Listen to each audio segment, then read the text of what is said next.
তোমার পছন্দের ফুল এনেছি। যে আগা ফুকিনি ছিল এখনো ফুকিনি। তোর মতন ভাড়ামার সাথে আমি শোক করতে পারবো না। শশা ফুটপাতে থেকে 50 টাকা রিং এনে বলিস যে এটা ডায়মন্ড, আমার সঙ্গে চালাকি না। কি সমস্যা বুঝলাম না তো? 4 মাসের ভাড়া দিতে পারেন না, আর আয়োজন করে মেয়ের বিয়ে দিচ্ছেন?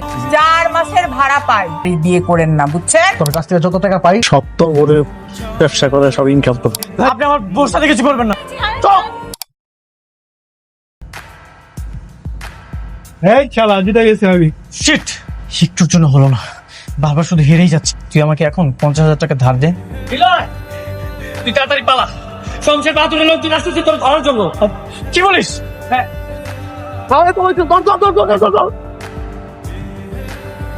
ভাই, ভাই আমাকে ছেড়ে দেন, আমি আপনার সব টাকা দিয়ে দিব। কোনো কথাই বলো না, চল। কইছে তো টাকা দিয়ে দিব, ছেড়ে দেন না ভাই।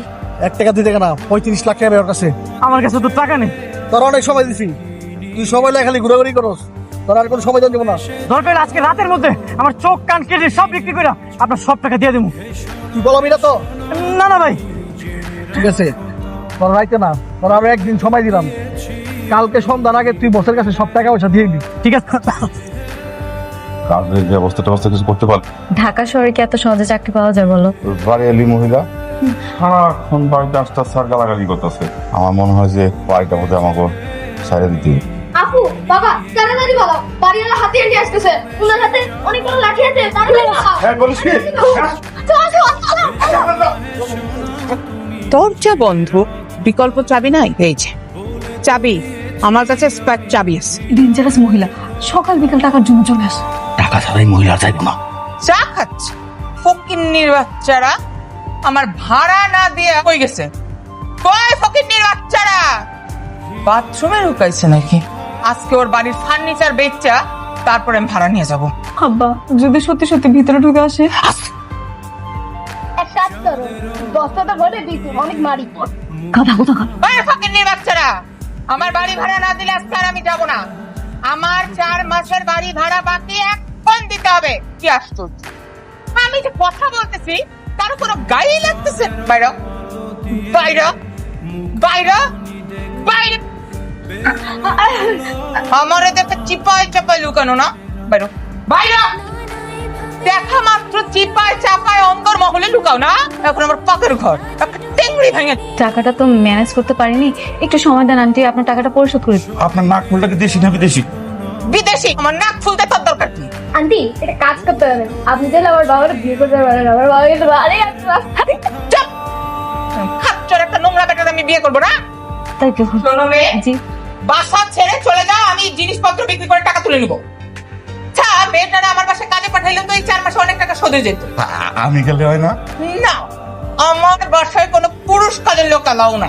শোনো, তুমি বাড়ি ছেড়ে দিবে, আমি 1 তারিখে নতুন লোক উঠাবো, আর এগুলা বিক্রি করে কিভাবে টাকা তুলতে হয় সেটা আমি জানি। অন্য কিছু করলে হয় না? কোনো উপায়? তোর বাপ ভাড়া দিতে পারতেছে না, তুই এখন এটা দিবি।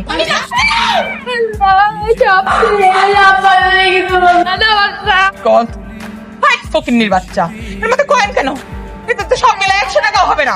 ওয়ার্নিং দিয়ে গেলাম, শেষ ওয়ার্নিং, 3 দিনের মধ্যে বাসা ছাড়বি, আর জিনিসপত্র রেখে যাবি, এগুলো বেচে আমি টাকা তুলবো। হাজিলের দল। আমাকে যে করে হোক একটা চাকরি ম্যানেজ করতেই হবে। বাকি টাকাগুলো কতদিন পরে দিবেন? আপনি টাকা পয়সা নিয়ে একদমই চিন্তা করবেন না। এখন আমি আপনাকে 20 লক্ষ টাকার একটা চেক দিচ্ছি, আর বাকি টাকাটা নেক্সট উইকে দিব। তোমার অ্যাকাউন্টে 20 টাকাও নাই, আর তুমি তারে 20 লাখ টাকার চেক দিছো? চুপ থাকো, না হলে কিন্তু মাইর খাওয়া লাগবে। আচ্ছা, আপনি মালপত্রগুলো একটু ঠিকঠাক মতো দিন। এর আগেরবার কিন্তু আপনি পাথর খুবই কম দিয়েছেন। সময় মতো টাকা পেয়ে গেলে মালামাল নিয়ে কোনো ঝামেলা হবে না। কোটি কোটি টাকার বিজনেস করে এইসব 10-20 লাখ টাকা তো আমার কাছে কোনো বিষয়ই না। আচ্ছা ঠিক আছে, তাহলে কথা ওইটা রইল। কালকে লোকটা ব্যাংকে যায়, যখন দেখবে তোমার অ্যাকাউন্টে কোনো টাকা পয়সা নেই, তখন তো আমাদের দুইজনকে জুতা খুলে মারবে। আর চেক জালিয়াতির মামলা যদি দিয়ে দেয়, এইরকম বাটপারি আর কতদিন করবো? এক্সকিউজ মি স্যার, আপনার সাথে কি একটু কথা বলতে পারি? হ্যাঁ বলো, কে তুমি? স্যার আমার নাম সিনথিয়া, আর আমি খুব অসহায়। অনেকদিন ধরে চাকরির জন্য অনেক খোঁজাখুঁজি করছি, কিন্তু কোথাও চাকরি পাচ্ছি না। আজকেও স্যার এই অফিসে ইন্টারভিউ দিতে এসেছি, কিন্তু চাকরিটা হয়। আপনাকে দেখে না অনেক বড় লোক মনে হচ্ছে আপনার অনেক ক্ষমতা। আপনি কি আমাকে একটা চাকরির ব্যবস্থা করে দিবেন স্যার, যদি যদি সম্ভব হয় স্যার প্লিজ। তোমার চাকরি দরকার? তুমি তো খুবই সুন্দরী মেয়ে, তোমার তো চাকরির কোনো অভাবই হবে না। মানে তুমি এটাকে একদমই নেগেটিভলি নিও না। আমি জাস্ট বলতে যাচ্ছি সুন্দরী মেয়েদের কাজগুলো খুব সুন্দরই হয়, তোমার চাকরির কোনো অভাব হবে না। তুমি একটা কাজ করো, তুমি আগামীকালকে আমার ঠিকানা এসে আমার সাথে যোগাযোগ করো। তাহলে কি আমার চাকরি কনফার্ম? স্যার আপনার ঠিকানাটা একটু দিবেন। তো নিজেরই তো থাকার কোনো ঠিকানা নাই। আমি আসলে আগামীকাল খুব ব্যস্ত থাকবো তো বিভিন্ন প্রজেক্টের কাজে। তুমি তোমার নাম্বারটা আমাকে দাও, আমি তোমার সাথে যোগাযোগ করবো। হ্যাঁ স্যার 01 তোমার সাথে আমি যোগাযোগ করবো। স্যার মনে রাখবেন কিন্তু স্যার। স্যার আমি কিন্তু ফোন দিব স্যার। যেভাবে বাটপারি করবো এইভাবে আর কতদিন চলবে? সামনে আরো এইভাবে চলতে হবে। বাই দ্য ওয়ে, গাড়িটা কত টাকাতে ভাড়া নিয়েছো? প্রতি ঘন্টা 500 টাকা। 500 টাকা? 1.5 ঘন্টা হয়ে গেছে, এত তো টাকা নেই, তাড়াতাড়ি গাড়িটা ছেড়ে দিতে হবে। হ্যালো, কি রে হইছিস না? আমার টাকা দিবি কবে? আমি আজকের মধ্যে আপনার টাকাটা দিয়ে দিব। আজকে রাতের মধ্যে যদি টাকা না পাই, তোর একদিন কি আমার একদিন? ঠিক আছে, আমি তো বললাম আজকে রাতের মধ্যে আপনার সকল টাকা ক্লিয়ার করে দিব। আজকে যদি আমার কোটি কোটি টাকা থাকতো, তাহলে যে মেয়েটা আমার কাছে চাকরির জন্য এসেছিল সেই মেয়েটার সাথে আমি প্রেম করতে পারতাম। আর আফসোস করো না, আজ রাত 12টার পরে আমার জন্মদিন। কালকে তোমার জন্মদিন? কেন, কালকে তোমার 25 বছর হচ্ছে, তুমি এত খুশি হচ্ছ কেন? আরে শিট ম্যান, তুমি কি ভুলে গেছো কালকে তোমার 25 বছর পূর্ণ হলে তোমার দাদার যেই বিশাল সম্পত্তি সবকিছু মালিক তুমি হবা? বাবা তো এতদিন এটাই বলে এসেছে। তাহলে চলো উকিলের কাছে যাই। একটু তাড়াতাড়ি যাও। সব ঠিক আছে, তোমার দাদার সব সম্পত্তি তোমার হয়ে যাবে। যাক, তাহলে তো সকল সম্পত্তির মালিক আমি হয়ে গেলাম। এতদিন আমার বাবা আমাকে বঞ্চিত করে রেখেছিল। আমাদের যে বিজনেসটা অনেক ভালো হবে, আমি কোটি কোটি টাকার মালিক হয়ে যাব। আর যত পাওনাদার আছে তাদেরকে 12 টাকাটা দিয়ে দিব। এখানে একটা শর্ত আছে, তুমি তোমার দাদার সম্পত্তি সব পাবে, কিন্তু তোমাকে বিয়ে করতে হবে। হ্যালো স্যার আমার বাবা না বিশ্বাস করতে যাচ্ছে না, আপনি কি একটু কথা বলবেন ওনার সাথে? আচ্ছা, আমি একটু জরুরি মিটিং আছি, আমি তোকে পরে কল ব্যাক করছি। দাদা এটা কোনো কাজ করছে? সকল সম্পত্তির মালিক আমি, কিন্তু এটা ভোগ করার জন্য আরেকবারই মেয়েকে লাগবে। তোমার দাদার উইল তো তাই বলে, তোমার দাদা তো এই উইল করে গেছে। এখন বিয়ে করে একটা বউ নিয়ে আসো, সব ঠিক হয়ে যাবে। এখন বউ কোথায় পাবো? আরে মনে যে এক্স আছে না, তারই ম্যানেজ করো, তারপরেই বড় হয়ে যাবে। ঠিক আছে স্যার, তাহলে আপনার সাথে আবার দেখা হবে। সরি জান, সত্যি বলতে তোমাকে ছাড়া আমি একদমই থাকতে পারছি না। তুমি আমার জান, তুমি আমার সবকিছু, তুমি আমার ভাঙামুড়ির ডাস্টবিন। আমি ডাস্টবিন? তোর সাথে না আমার বেকার হয়েছে, তুই যা আমার পাশে। জান সরি, এই দেখো তোমার পছন্দের ফুল এনেছি। এইসব ছেলে ভোলানোর কথা বলে কোনো লাভ হবে না। যে আগা ফুকিনি ছিল এখনো ফুকিনি। তোর মতন ভাদামের সাথে আমি সুখ করতে পারবো না। সর, সর, সর, সর, সর, সর। জান, এই দেখো তোমার জন্য আমি ডায়মন্ডের রিং এনেছি। সুন্দর তো। হারামজাদা, ফুটপাতে থেকে 50 টাকা রিং এনে বলিস যে এটা ডায়মন্ড। হ্যাঁ, আমার সঙ্গে চালাকি না? ভাগ এখান থেকে, রাখ তো। একটা লক্ষ্য থাকে। তুই ছোট লোক, তোর বাপ ছোট লোক। বিপদে পড়ছিলাম এই জন্য আসছি, নাহলে তোর মতো ফকিনীর কাছে কখনোই আসতাম। আব্বা উনি আমাকে চাকরিটা দিবে, তুমি ওনাদের সাথে বসে কথা বলো, আর আমি চায়ের ব্যবস্থা করছি। তুই বসে আমরা এখানে কেন আসলো, আর আমরা ওনারে কি চাকরি দেবো? আমরা নিজেরাই তো ভাত খাওয়ার টাকা নেই। মেয়েটাকে বিয়ে করে বউ বানিয়ে উকিলের কাছে যাব, সকল সম্পত্তির মালিক হয়ে যাব। বিয়ের প্রস্তাব আনকেন। গতকালকে আমার ভাই যখন আপনার মেয়েকে প্রথম দেখলো তখনই পছন্দ করে ফেলছে। আর সারাটা দিন আমাকে শুধু আপনার মেয়ের কথাই বলতেছি, তাই ভাবলাম আর চাকরির প্রস্তাব দিয়ে লাভ কি, একবার বিয়ের প্রস্তাবই দিয়ে দিই। আপনারা আর আমাদের মধ্যে তো তেলে জলের পার্থক্য। সত্যি আপনারা আমার মেয়ের বিয়ে করবেন?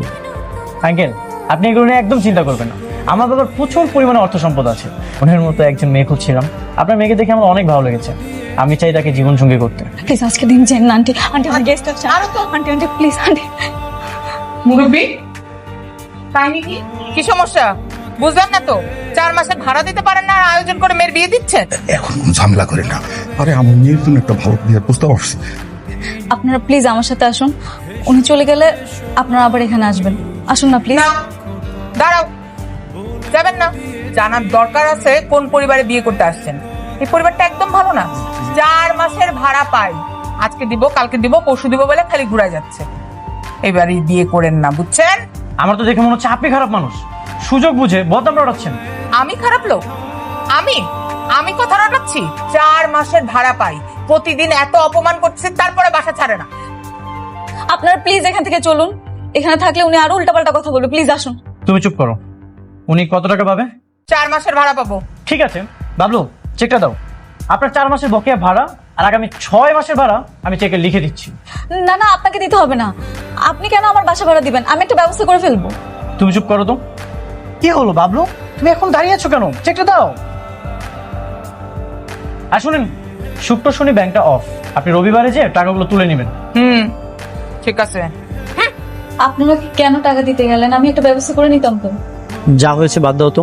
আঙ্কেল, আপনার যদি কোনো আপত্তি না থাকে, আমি সিনথিয়াকে বিয়ে করতে চাই, সারা জীবন ভালোবাসা দিয়ে আগলে রাখতে চাই। আমরা রাজি আছি। আলহামদুলিল্লাহ। কি বিশেষ হচ্ছে না? আমার মতো একটা মেয়ে, যে মেয়েটা গতকাল পর্যন্ত রাস্তার মধ্যে ঘুরে বেরিয়েছে একটা চাকরির জন্য, আপনার মত এরকম বড় মাপের মানুষ আমাকে বিয়ে করেছে। কখন কার ভাগ্যে কাকে রেখেছেন সেটা কেউ কখনো বলতে পারে না। আপনি এত টাকা পয়সার মালিক, আমার মতো এমন একটা সাধারণ মেয়েকে কেন বিয়ে করলেন? এইসব কোটি কোটি টাকা, এগুলো তো সব হাতের ময়লা। আপনাকে একটা কথা জিজ্ঞেস করি। হ্যাঁ বলো। না মানে, বিয়েতে আপনার বাবা আসেনি, আপনার বাবা কি বিয়েতে রাজি না? তুমি একদমই চিন্তা করো না, বাবা একটু রাগ করে আছে তো, আমরা কালকে যে বাবা রাগ ভাঙাবো। গেট খোল নিল, আমগো টাকা না দিয়া তুই বউলে ফুর্তি করতেছো? এত রাতে কি এরকম গালিগালাজ করছে? কেন দরজা টোকাচ্ছে? তুমি বসো, আমি দেখছি। না না না, যদি যদি ডাকাত হয় আপনি যাবেন না, আপনি যাবেন না প্লিজ। আরে বোকা, ঢাকাতে আসবে কেন? হয়তো পরিচিত কেউ এসেছে। ভাই আজকে আসেন, আজকে তো আমার বাসর রাত, এটা লেগে চাইছি। ভাই আজকে জান, আমি আগামীকালকের মধ্যে আপনার টাকাটা দিয়ে ধর। ভাই তোর বউরে লইতে আইছি, তুই তো বিশ্ববাট পার, তোর দেখি ছয়ব না। তোর কাছ থেকে যত টাকা পাই সব তোর বউরে ব্যবসা করে সব ইনকাম কর। ভাই আপনি আমার বউর সাথে কিছু করবেন না। শামশের বাহাদুরের টাকা আমি আগামীকালকের মধ্যে পরিশোধ করে দিব। আমাকে একটা দিন সময় দেন, আমি একটা দিনের মধ্যে সব টাকা পরিশোধ করে দিব। সব শালা প্রতিদিন টাকা চাইতে লেখালেখানি করো, আর আমরা গেলে সবকিছু ভুলে যাস। ভাই আমি কথা দিতেছি, আমি আগামীকালকের মধ্যে সব টাকা পরিশোধ করে দিব। ভাই চল, আমার টাকা সব পরিশোধ করবি চল। ভাই ভাই আজকে আমার বাসর রাত। তুই টাকা দিয়ে তোর বউরে নিয়ে যাবি, এতদিন তোর বউ আমি কাছে থাকবো। আপনি হাঁটা ছাড়েন, আপনি হাঁটা ছাড়েন। আচ্ছা আপনি শামসুর ভাইকে বলেন আমাকে একটা দিন সুযোগ দিলে আমি 10 লক্ষ টাকা বেশি দিব। হ্যাঁ ভাই, আমাকে একটা দিন সময় দিলে আমি 10 লক্ষ টাকা বেশি দিব। আচ্ছা আমি কথাটা দিতেছি, ঠিক আছে বস। কেন আসলো আপনার কাছে টাকা নেওয়ার জন্য? দাদার উইল অনুযায়ী এখন এই সকল সম্পত্তির মালিক আমি। 25 বছর পূর্ণ হয়ে গেছে, বিয়েও করে ফেলেছি, সুতরাং এই সকল সম্পত্তি এখন আমার। কোন সাহসে তুমি এই সম্পত্তি চাও? দাদার উইলের সাহস। তুমি কি উইলটা পড়েছো? হ্যাঁ বাবা, আমি সম্পূর্ণ খুব সুন্দরভাবে পড়েছি। তুমি উইলটা পড়োনি, সারাটা জীবন তো তুমি ফাঁকিবাজি করে গেলে নিলয়। হ্যাঁ, 5টা মিনিট ব্যয় করে যদি উইলটা পড়তে তাহলে বুঝতে পারতে যে উইলের মধ্যে কি লেখা। তুমি বিয়ে করবে, তোমার যখন সন্তান হবে, সেই সন্তানের বয়স যখন 25 বছর হবে, তখন সেই সন্তান হবে এই সম্পত্তির মালিক, আর তুমি এই সম্পত্তি থেকে মাসে মাসে তোমার হাত খরচ পাবে। তুমি এসব কি বলছো বাবা? আমার কথা যদি তোমার বিশ্বাস না হয়, তুমি তোর উকিলের সাথে কথা বলতে পারো। তুমি আমাদের ঠকিয়েছো। ব্যাংক থেকে বলে দিছে এই অ্যাকাউন্টে কোনো টাকাই নেই। ভাবনাস কোটিপতি না? আসলে আমার বাবার সাথে একটু ঝামেলা হয়েছে তো, সেই জন্য আমার বাবা আমাকে টাকা দিচ্ছে না। আপনি একদমই চিন্তা করবেন না, আপনার ভাড়াগুলো পরিশোধ করে দেওয়া হবে। এই চেকের মাধ্যমে আপনি ব্যাংক থেকে টাকা তুলতে পারবেন। আমি কাউকে বিশ্বাস করি না। বাবা কি বলবে বলো? আমাকে আবার অফিসে যেতে হবে, তোমার ঋণ তোমাকেই পরিশোধ করতে হবে, এখানে আমার কিছু করার নেই। আমার ভুলগুলোকে শুধরে আমাকে একটা বার সুযোগ দিতে, আমাকে ভালো হওয়ার। তুমি সবসময় আমাকে ভুলের শাস্তিটা দিয়েছো, কখনো তুমি আমার ভালোই চাও। তোমার মাঝে মাঝে কি মনে হয় জানো? আমি তোমার আপন চাও। ভালো ঠিক। এখন কি করবে? বাবা কিছু টাকা দিলে তো একটা ব্যবস্থা করা যেত। কি করবো কিছুই বুঝতে পারছি না। সব দোষ আমার। প্রথমে আমি আমার জীবনটা নষ্ট করেছি, তারপর তোমাকে বিয়ে করে। না না, এখানে তোমার কোনো দোষ নেই, ভাগ্যে যা লেখা ছিল তাই। আমি তো ভাবছি কিভাবে এখান থেকে উঠা যায়। আচ্ছা, আমাদের কি এখান থেকে ওঠার আর কোনো উপায় নেই? অবশ্যই উপায় আছে। আমি বাসরাতে কইছিলাম তোর বউরে আমার কাছে দিয়ে দে, টাকা পরিশোধ করতে বেশি সময় লাগবে না। নিলয় তুই তো রাজি হইলি না। ভাই আপনি আমার সাথে যা ইচ্ছা করেন, কিন্তু আমার ওয়াইফকে ছেড়ে দেন। আপনারা শুধু শুধু আমাদেরকে বেঁধে রাখছেন। আমার বাবা কখনোই আপনাদেরকে টাকা দিবে না। এখানে পুরো 50 লাখ আছে, নিলয়কে ছেড়ে দাও। অবশ্যই ছাড়বো, একটা টাকাটা চেক দিল। Thank you uncle. এখন আপনার ছেলে এবং বৌমাকে নিয়ে যেতে পারেন। ভবিষ্যতে শমশের বাহাদুর কি জিনিস এটা আপনার ছেলেকে বুঝিয়ে দিবে। বাবা, শেষ 10 বছরে তুমি আমাকে 10টা টাকাও দাও নাই, আর আজকে তুমি আমাকে উদ্ধার করতে গেছো 50 লক্ষ টাকা নিয়ে। ওর কি মনে হয় আমি তোমাকে ভালোবাসি না? আমার এই ব্যবসা বাণিজ্য সমস্ত কিছু তুমি দায়িত্ব নাও, কিন্তু সে তো তুমি নাওই নেই, বরং সে টাকা দিয়ে তুমি জুয়া খেলেছ, আমি সব জানি নিলয়, আমি সব জানি নিলয়, কিন্তু তারপরও আমি সহ্য করেছি। একদিন আমার নিলয় ভালো হবে। আমি আমি প্রতীক্ষায় ছিলাম তোমার জীবন থেকে তুমি শিক্ষা নাও।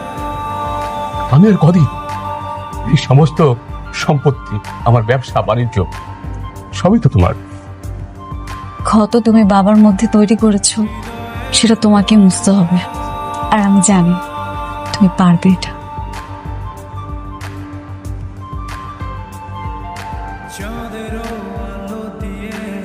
ব্যাপার, কথা টোন চেঞ্জ হয়ে গেছে। আপনার টাকাটা আজকে আপনাকে দেওয়া হবে। টাকাটা দিয়ে দাও আন্টি, পুরো টাকাটা এখানে আছে। বাসাটা কি ভাড়া হয়ে গেছে? না, দেইনি, একটু ফাপড় দিছি, নাহলে তো তোমরা নামতা না। যাক আলহামদুলিল্লাহ। আরে বাটপাট তুই, গাড়ি, আবারও দামি পোশাক, সাথে দেখছি মেয়েও আছে। কে এখনো তোর ভাবভঙ্গি যায়নি? ফকিন্নি হয়েও সবসময় খারাপ করে করে এখনো সেই বড় লোকদের পোশাক পরে তোর লজ্জা করে না? এই সাতচুন্নি, তুই এখানে কি করিস? আমি সাতচুন্নি? হ্যাঁ তুই সাতচুন্নি। আমার লাইফে আমি যদি কোনো খারাপ ডিসিশন নিয়ে থাকি, সেটা হচ্ছে তোর মতো একটা মেয়ের সাথে রিলেশন করা। আর যদি কোনো ভালো ডিসিশন নিয়ে থাকি, সেটা হচ্ছে তোর মতো একটা মেয়ের সাথে ব্রেকআপ করা। তুই একটা খারাপ মেয়ে। তোর মতন ফকিন্নির সাথে ব্রেকআপ হয়ে আবার ভালোই হয়েছে। সঙ্গে কে? নিও গার্লফ্রেন্ড নাকি মেয়ে? তুমি জানো ও কত বড় বাটপার? হ্যাঁ সবই জানি, আর জেনে শুনি বিয়েটা করেছি। আমরা দুজন তো অনেক হ্যাপি আছি। তোমার কোনো সমস্যা আছে? তা তুমি এই ছেলেকে বিয়ে করছো? জীবন তো শেষ। নিজের জীবন বাঁচাতে চাইলে তাড়াতাড়ি ডিভোর্স দিয়ে কেটে পড়ো। সিনথিয়া, এখন যেটা ঘটবে সেটা তোমার দেখা উচিত হবে। তুমি একটু অন্যদিকে তাকাও। এই কি করবি তুই? উল্টাপাল্টা কিছু করবি? আমি কিন্তু মানুষ জানবো বলতে। কত বড় সাহস তোর! বস সামনে তুই তোর এক্স গার্লফ্রেন্ডকে থাপ্পড় মারিস। রাখ তোর এক্স গার্লফ্রেন্ড। আজকে তোকে আমি ড্রেনে ফেলবো। চল চল। আছিস কোথায়? তোমার এক্স গার্লফ্রেন্ড পালিয়ে গেল? বাহ, স্বামী স্ত্রী মিলে তাহলে খুব প্ল্যান করছো এক্স মারার, তাই না? এখন চলো সাইডে চলো, দেরি হয়ে গেছে অনেক। আমার ঢালাই কাজ কাম শেষ, আপনার যে সাপ্লাই ম্যাটেরিয়ালস আছে। যাক আলহামদুলিল্লাহ, বিলটা পেয়ে গেলেই আমাদের খারাপ দিনগুলো শেষ হয়ে যাবে। বৌমাকে নিয়ে বাসায় এসো। চলো। আমার মন জয় করেছো। আজকে আমি একটা সিদ্ধান্ত নিয়েছি যে আমার সমস্ত সম্পত্তি আজকে আমি তোমাকে নিজে হাতে বুঝিয়ে দেবো। না বাবা, সবকিছু তোমার কাছেই থাক। হ্যাঁ বাবা, নীলা একদম ঠিক বলেছেন। আপনি সবকিছু সামলান। না না, কোনো সমস্যা হবে না। তুমি দেখে নিও, আমিও দাদার মতো একটা সাম্রাজ্য করব। Thank you. You my sir.